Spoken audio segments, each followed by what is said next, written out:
Usually, when we talk about fairy tales or, fantasy epics, there is a very specific, comforting contract that the story makes with you. Right, like a built-in expectation. Exactly. Yeah. The young farm boy finds a magic sword, he slays the Dark Lord, saves the princess, and, well, his reward is absolute glory. Yeah, the world is safe. Right.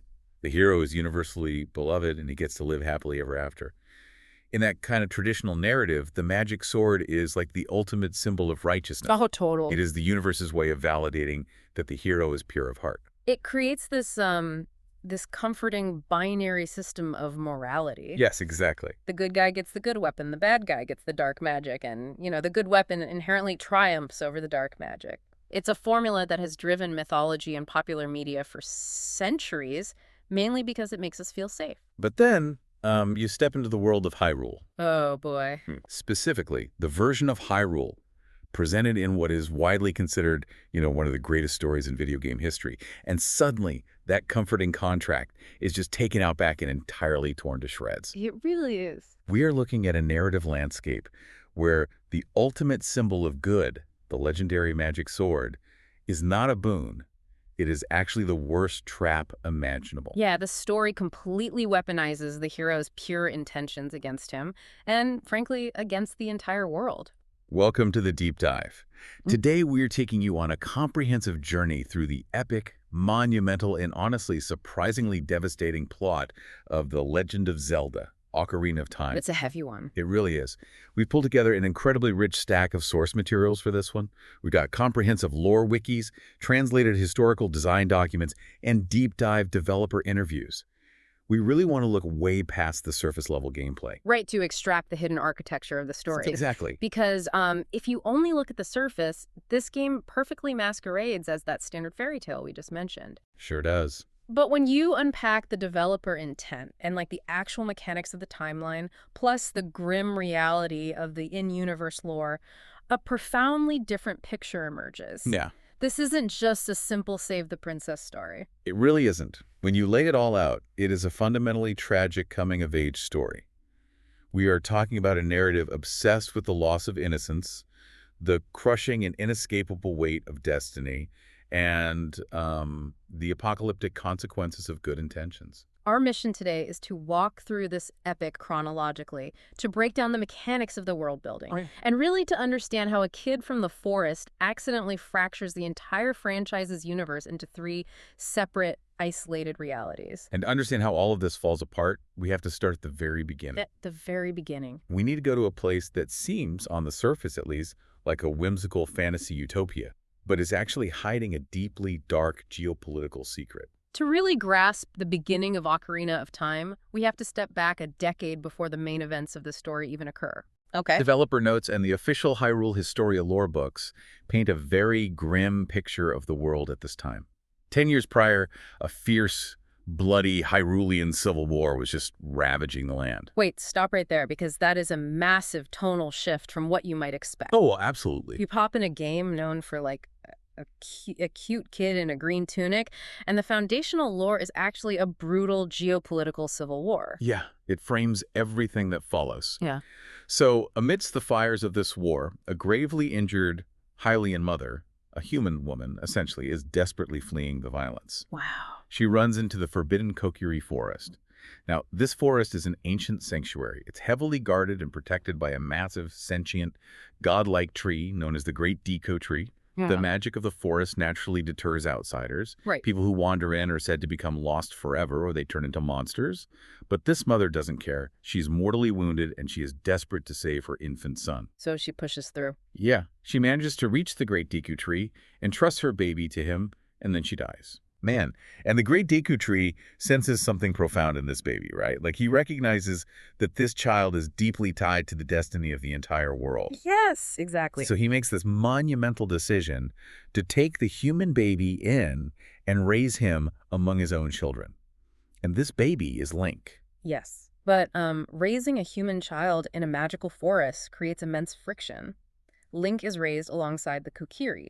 The Kokiri are forest spirits who take the shape of small children. Right, they never grow up. Exactly, they never physically age, they stay children forever, and each one of them is granted a glowing guardian fairy by the Deku Tree to act as like a lifelong companion and guide. And Link doesn't get one. No, Link, being a Hylian, naturally doesn't have a fairy. Imagine you are Link for a second. You don't know you're a human war orphan. You just think you're a defective Kokiri. Right, a mistake. You are the only kid in town who doesn't have this glowing companion floating over your shoulder. And, I mean, kids can be incredibly cruel, even magical immortal forest kids. Oh, definitely. And the source texts explicitly highlight this dynamic. Link is ostracized. He is heavily bullied, primarily by a character named Vito, who is the self-proclaimed boss of the Kokiri. Oh, Migo. Yeah. Mito openly mocks Link for being the boy without a fairy, basically treating him as less than a person. Link's only real tether to any sense of belonging is a girl named Saria, who actually treats him with kindness. So the game establishes this deep, painful psychological isolation right out of the gate. It does. Link is an outsider in his own home. He's alienated. And when you reframe this childhood with the knowledge of the Civil War, the entire context changes. Totally. Link isn't just some chosen hero chilling in the woods waiting for his call to adventure. Yeah. He is a traumatized war orphan who has been placed in like a magical witness protection program. That is the perfect way to describe it. Yeah. A magical witness protection program designed to keep him hidden from the political violence of the outside world until he is needed. But the trauma of his origins isn't entirely suppressed. It bleeds into his subconscious. Link is plagued by these recurring, terrifying nightmares. Let's talk about those nightmares. He dreams of a violently dark storm, a drawbridge lowering, and a terrified young princess fleeing on a white horse. Yeah. And she's being chased by a massive, terrifying man in black armor riding a dark stallion.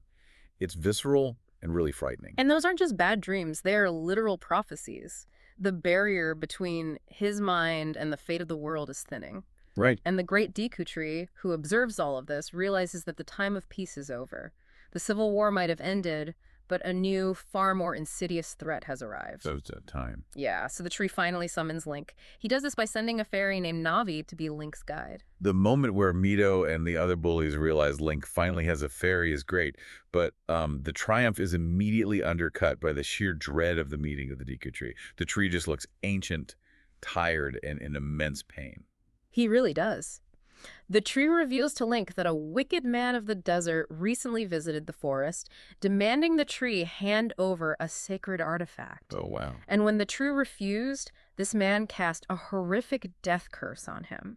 A massive parasitic monster has literally begun rotting the tree from the inside out. So the Deku Tree tasks this 10-year-old boy with literally walking inside his hollowed-out trunk. Yep.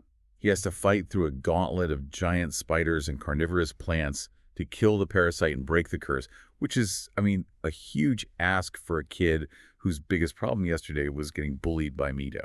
It is the ultimate trial by fire. Yeah. Link has to navigate the treacherous internal anatomy of this giant tree, solve environmental puzzles, and eventually face Queen Goma, which is this terrifying armored arachnid. So gross. And Link succeeds. He kills the parasite, he purges the corruption, he proves his courage. But the revelation that comes immediately after this victory is incredibly dark. Oh, yeah. Link stands before the Deku Tree, expecting to be praised as the savior of the forest. And the tree basically says, well, thank you, but I'm still going to die. The curse was a terminal death sentence from the exact moment it was cast. The Deku Tree was doomed before Link ever picked up a sword or stepped foot inside him. Okay, hold on. I have to push back on the Deku Tree's logic here. Sure. If the tree knew he was going to die no matter what, why on earth did he force Link to go through that horrific ordeal? It's a fair question. It's like handing someone a terminal diagnosis, but still forcing them to undergo months of agonizing, grueling treatment, knowing full well it won't save them. Why subject the kid to that trauma? Because the Deku Tree wasn't trying to save himself. He was trying to forge Link. Forge him? Yeah. The tree possessed incredible wisdom and foresight. He knew that the man who cursed him was going to plunge the entire world into darkness. He knew Link was the only one who could eventually stop it. Oh, I see. So, he used his own agonizing death as a crucible. He needed Link to face true terror, to learn how to fight, and to awaken his innate courage. Wow. So the Deku Tree sacrificed his final moments of peace to serve as a training dummy for the savior of the world. Pretty much. But think about the emotional toll that takes on Link. He finally gets his fairy. He finally gets to prove his worth. He fights a giant monster and wins. And the surrogate father dies anyway right in front of him. It's brutal. And with his dying breath, the Deku Tree burdens Link with the grand lore of the universe. Right? The creation myth. He explains that the world was created by 3 golden goddesses who left behind an omnipotent relic called the Triforce. The Triforce grants the deepest desires of whoever touches it, and the wicked man from the desert is searching for it. The tree gives Link the spiritual stone of the forest, the Kokiri's emerald, which is one of the keys needed to access the Triforce. Yes. He tells Link he must leave the forest immediately, travel to Hyrule Castle, and find the Princess of Destiny. Then the tree turns gray, petrifies, and just dies. Which triggers an immediate catastrophic shift in Link's life. Because the Deku Tree is dead, the magical barrier protecting the Kokiri Forest from the outside world begins to fail. The sanctuary is compromised. Meaning, Link is effectively forced into exile. He can never go back to the sheltered life he knew. He walks across the bridge.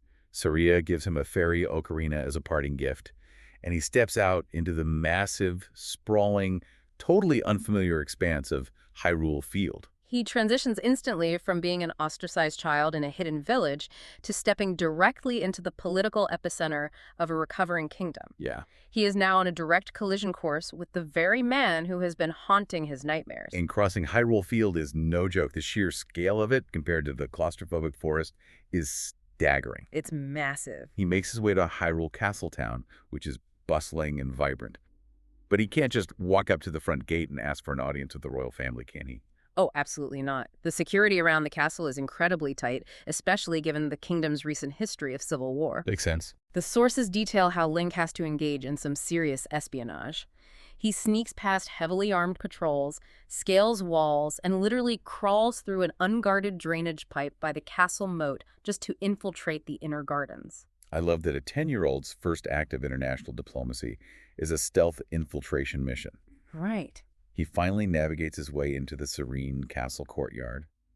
He peeks through a window and sees her, the young Princess Zelda. This meeting is the narrative fulcrum of the entire story. Yeah. When Link approaches, Zelda isn't startled. In fact, she immediately recognizes him. Or at least she recognizes the fairy in the green tunic from her own visions. Right, because she's been having prophetic dreams that are the exact inverse of Link's nightmares. Precisely. She tells him she dreamed of dark, suffocating storm clouds swallowing the sky over Hyrule, and a single piercing ray of light shooting out from the southern forest to part the darkness.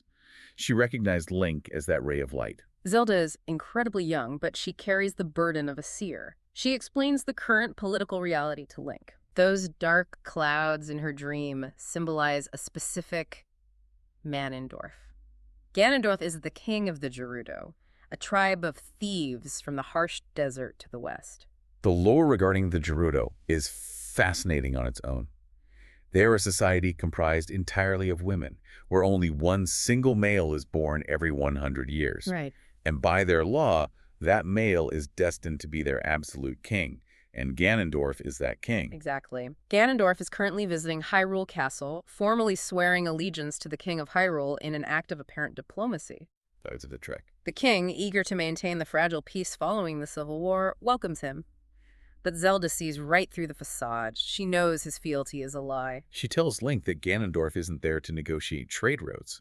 He is at the castle to find the entrance to the Sacred Realm. Yeah. He wants the Triforce. If a man with his boundless ambition and cruelty gets his hands on the omnipotent power of the Golden Goddesses, he will subjugate not just Hyrule, but the entire world. But breaching the Sacred Realm isn't a matter of just kicking down a door. The entrance is sealed inside the Temple of Time, and it requires a highly specific set of keys. Ganondorf needs the mystical Ocarina of Time, which is closely guarded by the royal family. Right? And he needs the 3 ancient spiritual stones scattered across the kingdom. One of which is the Kokiri's emerald, which Link literally has in his pocket. Yep. So Zelda, acting on nothing but her prophetic dreams and her deep distrust of Ganondorf, devises a counterplot. She tasks Link with a monumental mission. He must travel across the kingdom and secure the remaining 2 spiritual stones before Ganondorf can get to them. Her logic is that if they can gather all the keys first, they can open the Sacred Realm themselves, retrieve the Triforce, and use its power to banish Ganondorf. It is a proactive, aggressive strategy. Okay, I need to pause here because we really need to interrogate Zelda's plan. Let's do it. Let's look at this objectively. She is taking the only things keeping the ultimate evil out of the vault, and she is deciding to gather them all into one convenient pile. It is the equivalent of gathering all the world's nuclear launch codes into a single backpack, and then handing that backpack to a 10-year-old boy who just learned what a sword is yesterday. It's crazy when you put it like that. Isn't she fundamentally doing all of Ganondorf's legwork for him? It is a profoundly flawed, incredibly dangerous strategy, Yeah. but you have to view it through the lens of her desperation. Okay, fair. Zelda is a child prophet trapped in a political system run by adults who refuse to listen to her. Her father, the king, dismisses her warnings as childhood anxiety. Classic. His advisors are blinded by the political optics of peace with the Gerudo. Zelda feels utterly isolated. When Link appears exactly as her dream foretold, she latches onto him as her only hope. I see. Yes, centralizing the keys is a massive strategic risk, but to her, waiting around while Ganondorf slowly acquires them feels like an even worse death sentence. It's the arrogance of prophecy in a way. She thinks because she has seen the vision, she can perfectly control the outcome. So she sends Link off, and she even gives him a royal letter of recommendation to help him bypass guards and border checkpoints. Link's journey takes him to the extreme edges of the kingdom, forcing him to engage with the intricate geopolitics of Hyrule's other races. First, he travels up the perilous active volcano known as Death Mountain to meet the Gorons. The Gorons are amazing. They are this massive, rock-eating tribal society, but they are in the middle of an existential crisis. Yeah, they really are. Ganondorf, in his pursuit of their spiritual stone, has literally blockaded their primary food source, the Dodongo's Cavern, filling it with monsters. They are starving. Ganondorf is employing siege warfare against civilian populations to get what he wants. Brutal. It really is. Link infiltrates the cavern, destroys the massive dinosaur-like king of the monsters, and lifts the blockade.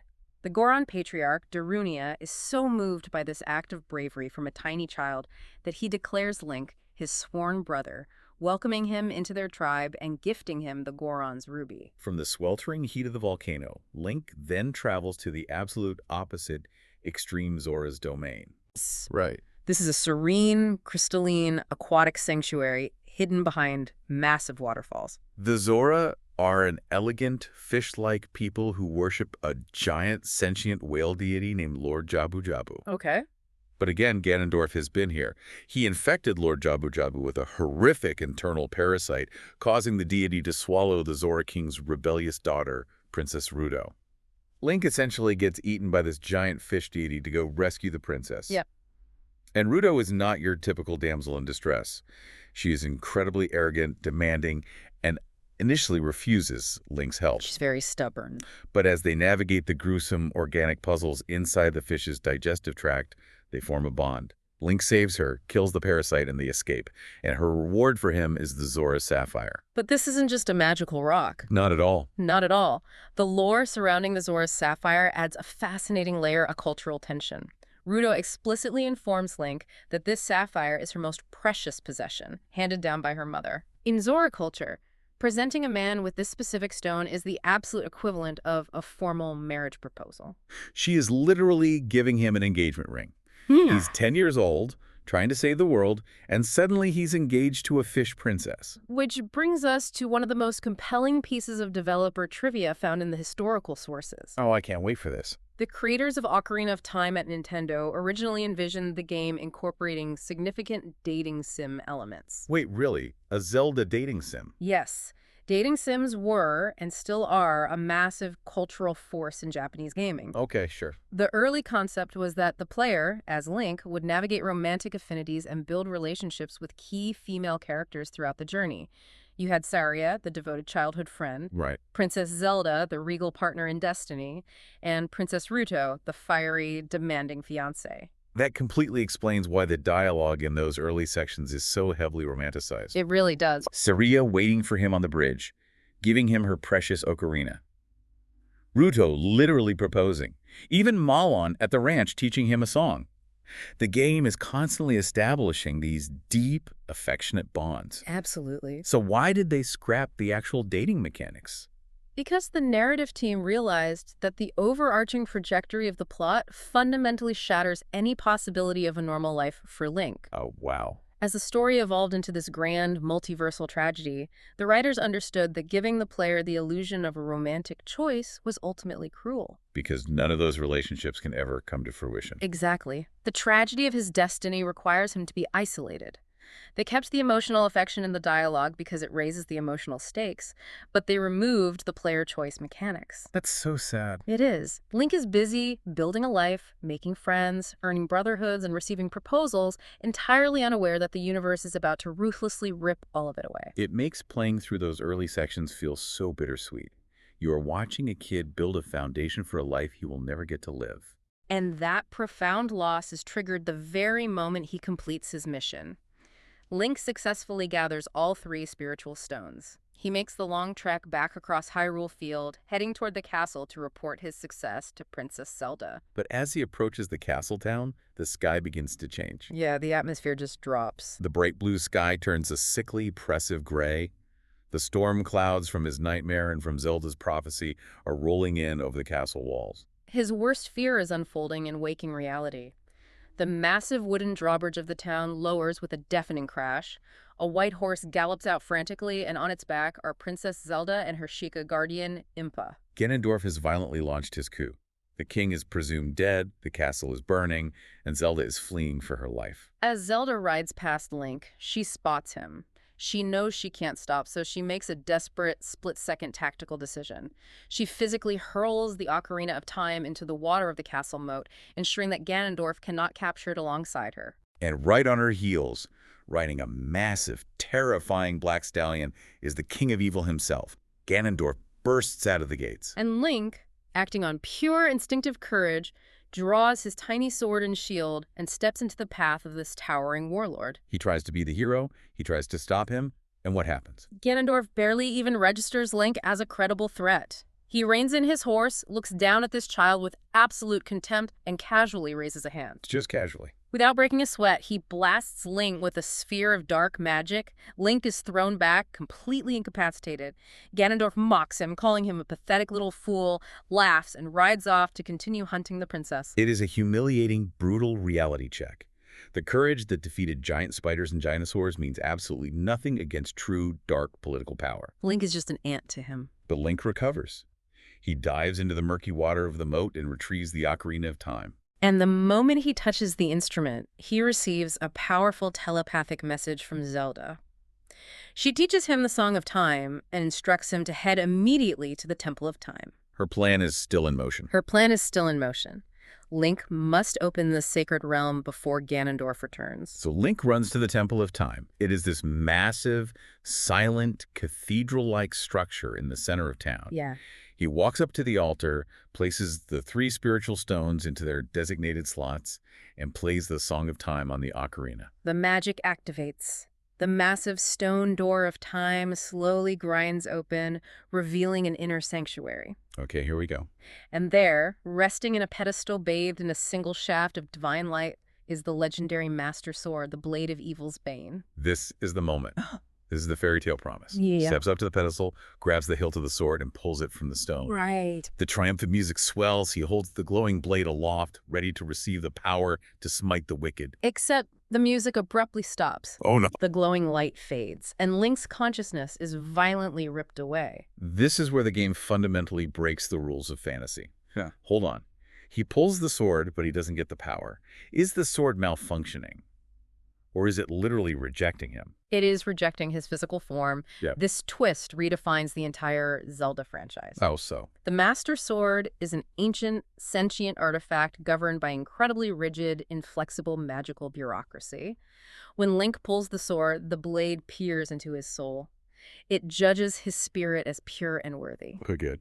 However, it judges his physical body as far too young and fragile to bear the immense burden and title of the Hero of Time. So because he's a 10-year-old, the magic sword puts him in timeout. In a manner of speaking, yes. The magic of the sword forcefully seals his spirit away inside the sacred realm. Wow. It places him in a state of suspended animation, locking him in a void of blue light for 7 long years, simply waiting for his physical body to mature enough to handle the weapon's power. But wait. He pulled the sword out of the pedestal. The pedestal was the seal, blocking the entrance to the sacred realm. Precisely. By pulling the sword, Link removed the cork from the bottle. He left the door wide open. Oh my gosh. And as his consciousness is fading into that 7-year coma, who do you think sneaks into the sanctuary right behind him? Ganondorf. Ganondorf. He never lost track of Link. He suspected Zelda would use the boy to gather the keys. He let him do the work. Ganondorf allowed Link to do all the heavy lifting, allowed him to unlock the intricate magical seals, and then casually strolled into the Temple of Time. That is so dark. As Link fades away, the last thing he hears is Ganondorf laughing, mocking him, thanking the kid for unlocking the door to ultimate power. Oh my god. My earlier point about Zelda's plan was entirely devastatingly correct. You called it. Gathering the nuclear launch codes wasn't just a mistake. It was the exact mechanism that caused the apocalypse. It is a masterful execution of dramatic irony. Think about the symbolism here. The Master Sword is universally recognized as the ultimate symbol of good. But in Ocarina of Time, this rigid, unyielding magical artifact acts as the ultimate trap. Because it lacks context. Because the magic is blind to the context of the real world, it doesn't know Ganondorf is standing right there. It weaponizes Link's pure intentions against him. By proving his courage and pulling the sword, Link directly facilitates the destruction of the world. How does a character even begin to reconcile that? It's the ultimate, be careful what you wish for. Truly. He pulls the sword like King Arthur, but instead of a crown, he gets a 7-year coma. Think about the psychological horror of waking up. Link's spirit is released 7 years later. Yep. He wakes up standing in the Chamber of Sages. He looks down at his hands, and they are large adult hands. He is suddenly a 17-year-old man, but mentally, emotionally, he is still the traumatized 10-year-old boy from the forest. He has been robbed of his adolescence, and the reality he wakes up to is a nightmare. What happens next? He is greeted by an ancient spirit named Rauru, the Sage of Light. Rauru drops the devastating news. Ganondorf walked through the open door, claimed the Triforce, and used its omnipotent power to conquer the sacred realm, turning it into a twisted world of monsters. Oh, no. And then he spread that dark magic across the physical world of Hyrule. So Rauru essentially says, well, kid, thanks for opening the door. The world is destroyed, it's mostly your fault, and now you have to fix it. Rauru explains that the only conceivable way to stop Ganondorf now is to awaken the 5 remaining ancient sages, whose spirits are dormant within the 5 massive temples scattered across the land. Okay. Rauru grants Link the Light Medallion and sends him back to the physical Temple of Time. And when Link steps out of the Temple of Time, the full weight of his failure hits you.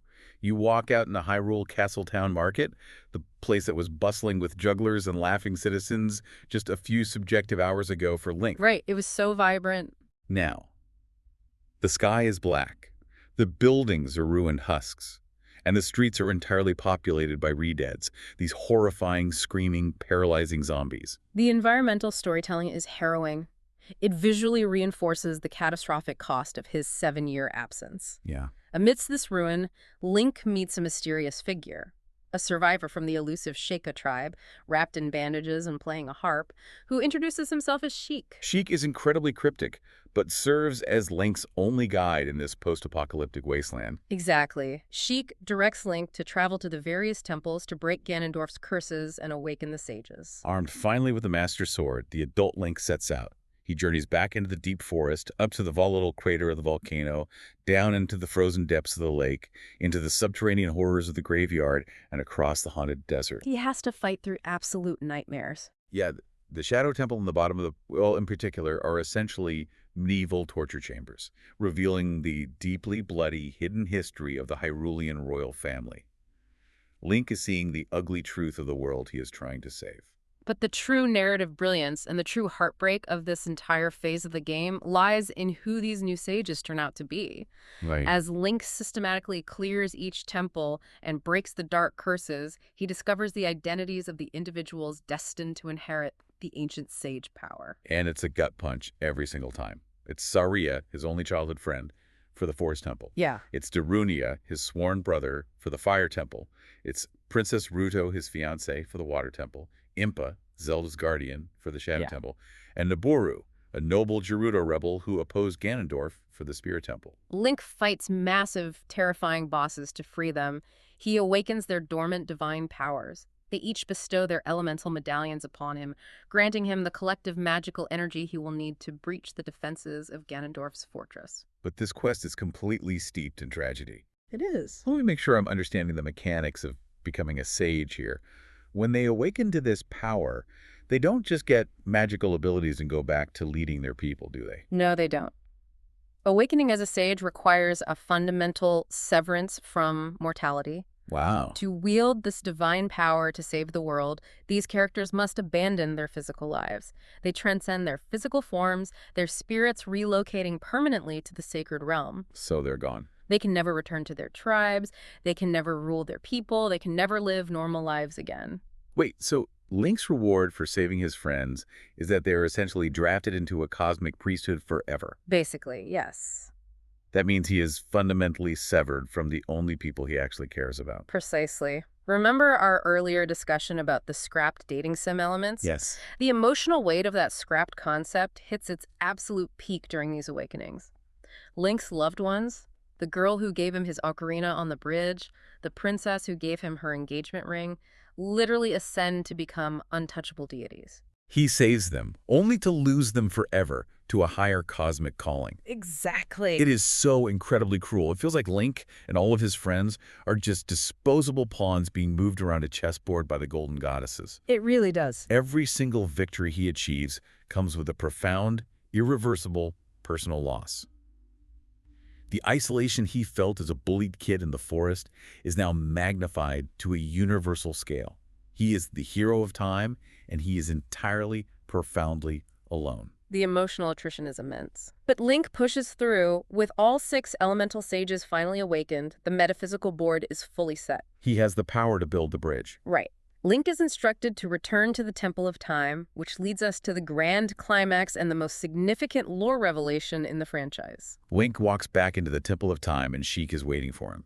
And Sheik decides that now is the time to drop a massive lore bomb about how the Triforce actually functions. Yeah. Because for 7 years, we've assumed Ganondorf has the whole thing. But he doesn't. Sheik explains a deeply guarded Sheikah legend regarding the physics of the Triforce. It is not just an infinite magical battery that anyone can plug into. Yep. It is a grand, divine scale that measures the 3 core virtues of the universe: power, wisdom, and courage. Right. The rule is absolute. If a person with an unbalanced heart, someone who values one virtue far above the others, touches the sacred relic, the Triforce will shatter into 3 distinct pieces. And surprise, surprise, the genocidal warlord from the desert had an unbalanced heart. Who would have guessed? Ganondorf was consumed entirely by his lust for power.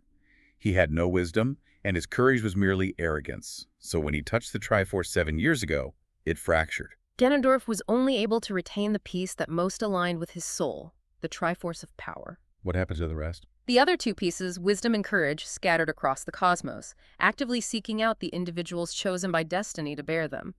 Sheik looks at Link and reveals that the glowing mark on the back of Link's hand means he is the chosen bearer of the Triforce of Courage. That is such brilliant narrative design. It takes the ultimate MacGuffin of the fantasy genre and turns it into a psychological personality test with literal apocalyptic stakes. It really is brilliant. Ganondorf's fatal flaw wasn't simply that he was evil. It was his profound lack of internal spiritual balance. And then the scene delivers its biggest twist.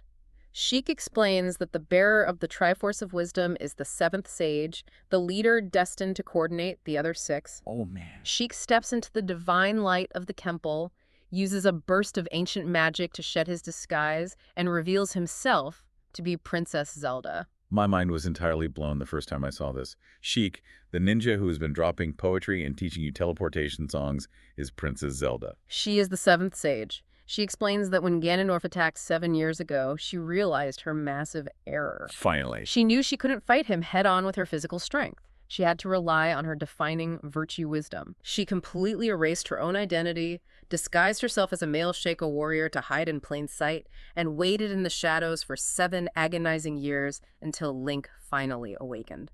I am marveling at Zelda's agency here, but I also have to question her judgment. Okay, let's hear it. She is basically playing 4D chess across a decade.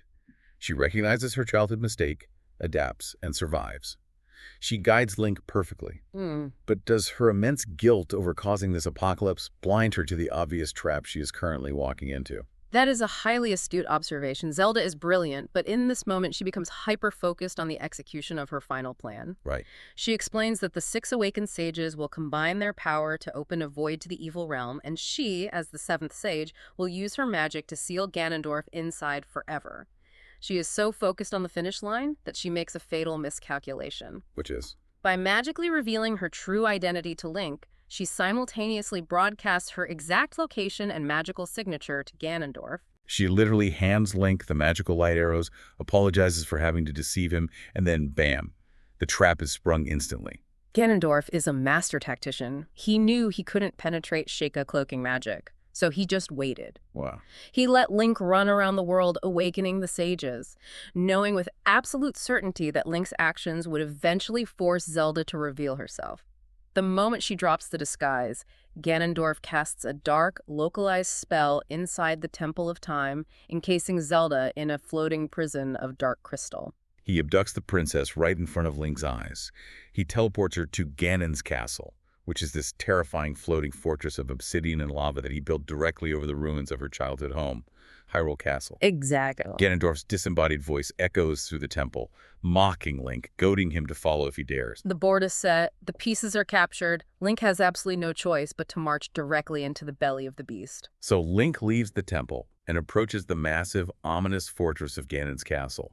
It is surrounded by a seemingly impenetrable magical barrier and a moat of bubbling lava. But Link is not entirely alone anymore. The six sages he awakened channel their collective divine energy and construct a glowing bridge of pure light across the chasm. Once inside, the architecture of the dungeon tests everything Link has learned.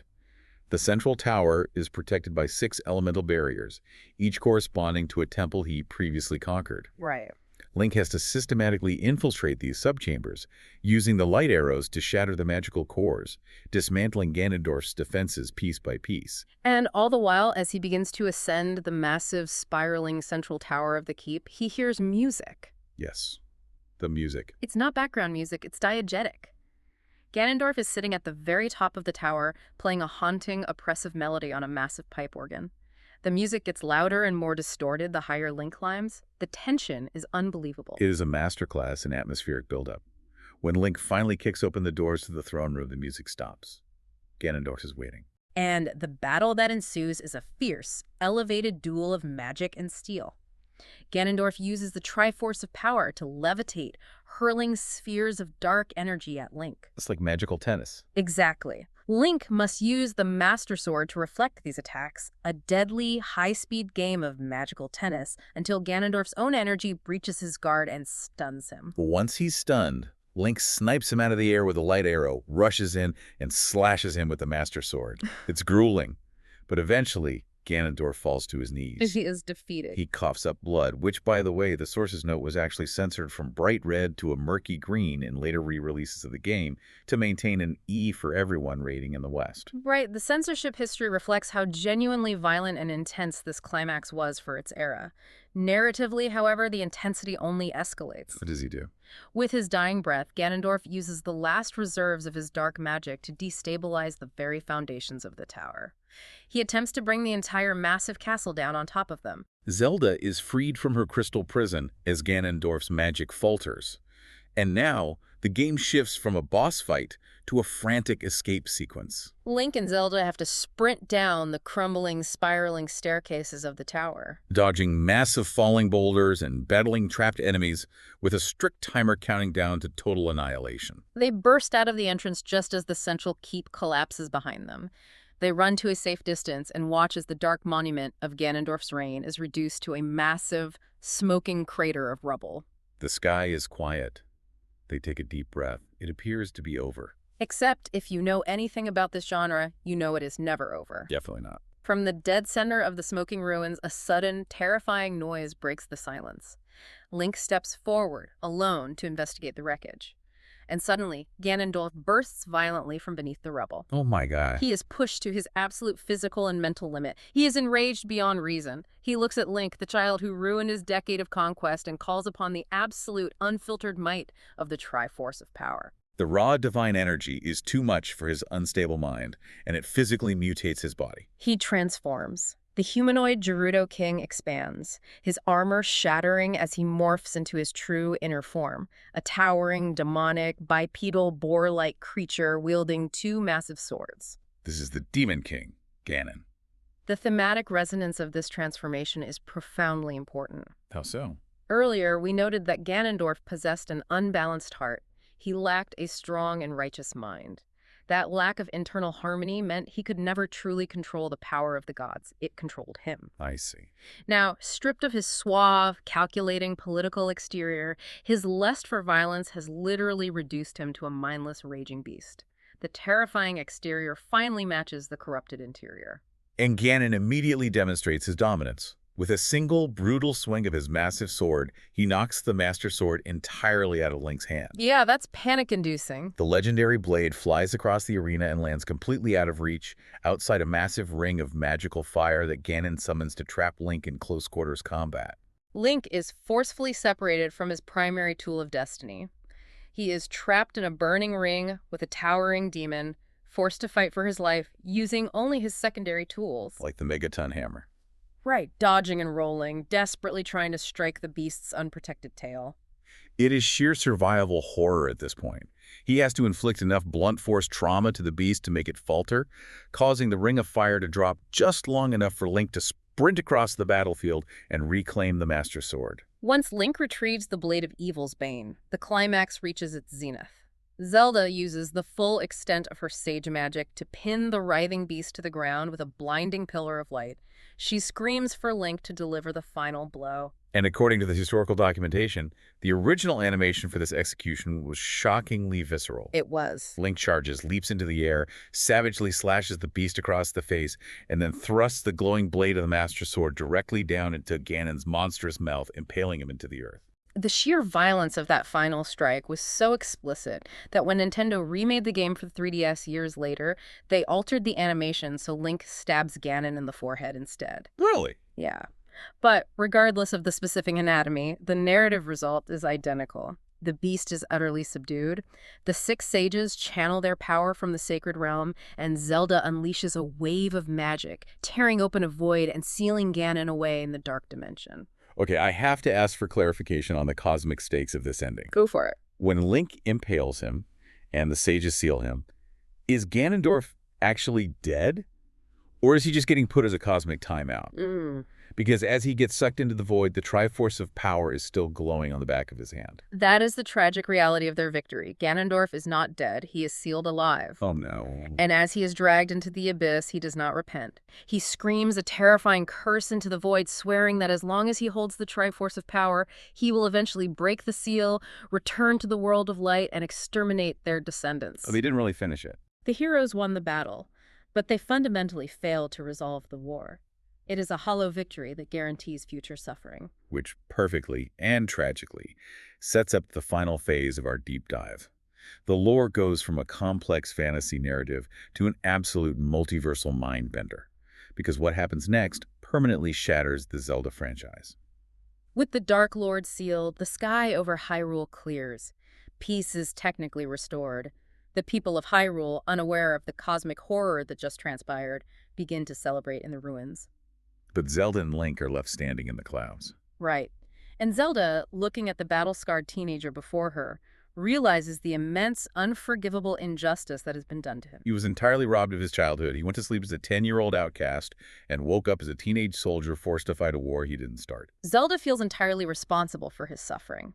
So in a desperate attempt to make amends, she asks Link to hand over the Ocarina of Time. What does she plan to do? She intends to use her power as the Sage of Time to send Link back across the temporal divide to his original childhood, specifically to the moment before they ever met in the courtyard. She wants to hit undo. Yes, she wants to close the road between times forever, intending to let him live the normal, peaceful life he was so cruelly denied. It sounds beautiful in theory, but let's look at the immediate, brutal consequences of that action. Link materializes in the past. Yeah. He's a 10-year-old child again, standing in the dusty light of the Temple of Time. And the very first thing that happens, Navi, his fairy companion, the only entity who has been with him through every single horror of the last adventure, silently flies out of a high window and leaves him. She leaves without saying a single word. Her divine mission to guide the hero of time is complete. The great Deku Tree's task is done, so she departs. He is entirely alone again, the boy without a fairy. But it is infinitely worse this time, because while his body is 10 years old, his mind is not. Right, he remembers everything. He retains every single memory of the dark future. He remembers the ruined world. He remembers fighting the beast. And most tragically, he remembers the friends he lost to the sagehood, Saria, Darunia, Rudo, who in this time period are just living their normal lives. Completely unaware of the sacrifices they made in a future that now will never happen. He is a battle-hardened, traumatized veteran trapped in the body of a child. But Link is proactive. He walks out of the temple, goes to the castle courtyard, and approaches the young Princess Zelda again.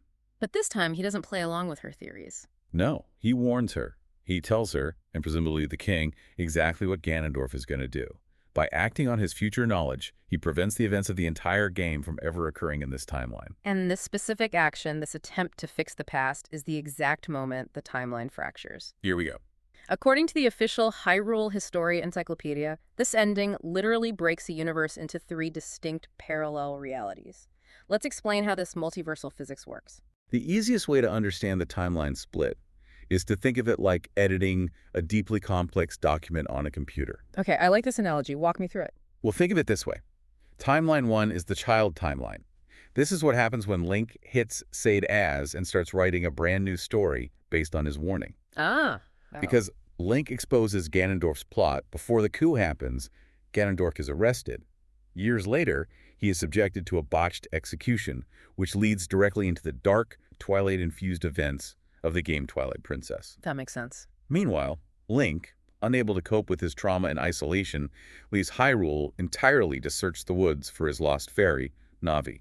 This desperate search leads him into the surreal, nightmarish alternate dimension of Majora's Mask. So that's the new document. What happens to the original file? Timeline 2. Timeline 2 is the adult timeline. This is the original document.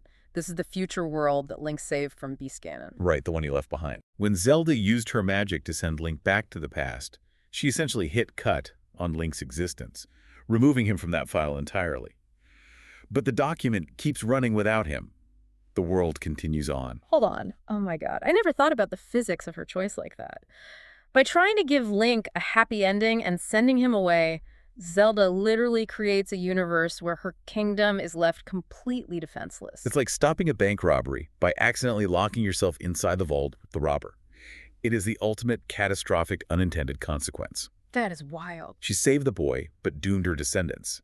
Generations later, just as Ganondorf swore he would, he breaks out of the evil realm. He returns with the Triforce of power, ready to conquer Hyrule again. But Link isn't there. Exactly. Because the hero of time was physically removed from this timeline, there is no one capable of wielding the Master Sword. The people pray to the gods for a hero, but no hero appears. That is incredibly bleak. What do the gods do? As an absolute last resort to stop Ganondorf from obtaining the full Triforce, the Golden Goddesses are forced to unleash a biblical deluge. Wow. They flood the entire world, drowning the kingdom of Hyrule beneath a massive, endless ocean just to keep Ganondorf trapped at the bottom. This apocalyptic event leads directly into the seafaring adventure of the Wind Waker. Zelda's gift to Link accidentally resulted in the gods drowning her entire kingdom. That is Shakespearean levels of tragedy. And you said there is a third timeline, the crashed draft. Yes, the downfall timeline. This is a theoretical reality branching off from the final battle at the top of the tower. This timeline explores a terrifying question. What if Link wasn't strong enough? Oh yeah, I'm scared. In this reality, during that desperate fight against Beast Ganon, Ganondorf actually wins. He defeats Link in combat. Wait, Link dies. The hero actually loses. Yes. The hero falls. Ganondorf kills Link, claims the Triforce of Courage from his fallen body, and rips the Triforce of Wisdom from Princess Zelda. Oh my goodness. He successfully unites the complete, omnipotent Triforce. To prevent the complete destruction of reality, Zelda and the sages are forced to execute a desperate, suicidal backup plan, sealing a fully powered Ganondorf inside the sacred realm. That is awful. This catastrophic failure leads to a bloody historical event known as the Imprisoning War, setting the stage for the classic Super Nintendo game, A Link to the Past. I'm just sitting here processing this. Across 3 different distinct realities, the universe punishes this kid. Yep. He either dies at the hands of a demon, dooms an entire world to be drowned by leaving it, or survives to live a deeply traumatized life, wandering the woods searching for a fairy that abandoned him. We called him a tragic hero at the beginning of this deep dive, and now you can see the full, crushing weight of that turn. It fundamentally deconstructs the fairy tale ending. The hero's journey in Ocarina of Time is not a ladder to glory.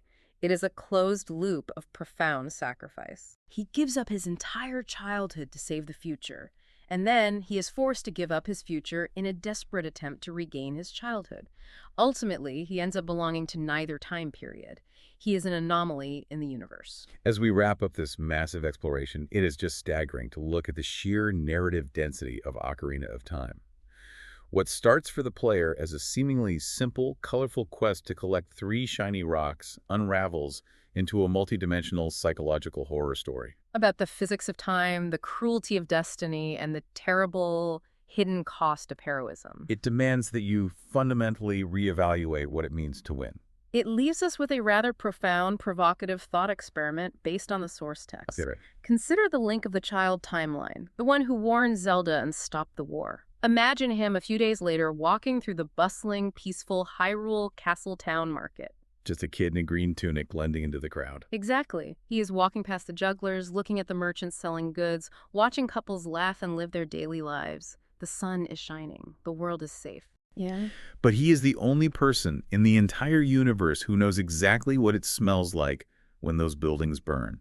He's the only one who knows what their screams sound like when the sky turns dark and the Redeads flood the streets. Wow. Is the true curse of the hero of time not the physical monsters he fought or the 7 years he lost, but rather the apocalyptic memories he is forced to carry entirely alone in a world that will never understand what he did for them? That is a deeply haunting image to leave on. The magic sword wasn't just a physical trap that stole 7 years of his life. It was a psychological trap that locked him in his own mind forever. Exactly right. If you are listening to this right now, the next time you encounter a simple fairy tale about a boy with a sword, I hope you look a little closer at the shadows. Thank you for joining us on this deep dive. Keep exploring the lore, keep digging into the histories, and always remember to question the comforting stories you think you know. Because as we've seen today, sometimes the most beautiful sanctuaries are hiding the darkest secrets.